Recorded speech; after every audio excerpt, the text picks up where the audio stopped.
So what we have here is a patient who has injured her ankle, and we're putting her in a fracture boot to rest the area.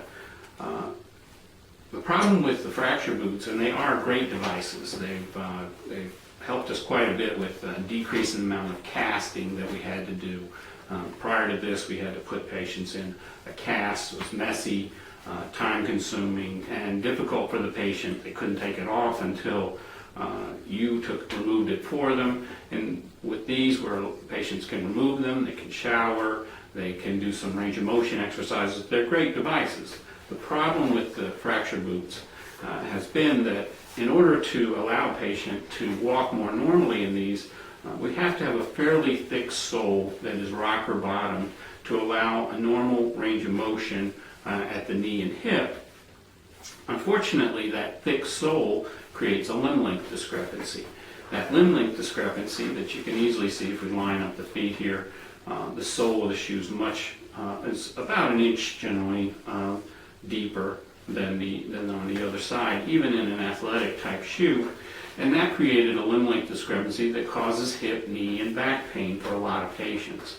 And so what we used to do in my practice was we would have the patients go to the shoe store and have a sole glued onto the bottom of the shoe. Worked very well. And the problem with that was very expensive. It basically ruined the shoe. Patients weren't going to pay to have that sole removed once they were done with their therapy with their fracture boot.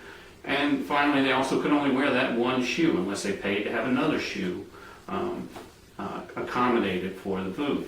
And so what we came up with was a simple device called an Evenup.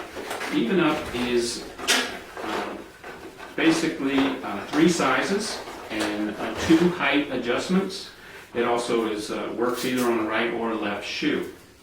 So what you'll see here is there's a midsole here that has pegs in it and comes out easily, so that if you only need to add about 1 centimeter of height, you take that layer out. If you need the full 2 centimeters, which is typical and average, you would wear the entire both soles. It stretches on over the shoe very easily. Tip of the shoe, toe, and then around the back, like that. Then there's a strap that goes across the front of the foot to aid in cinching the device down and keeping it in place.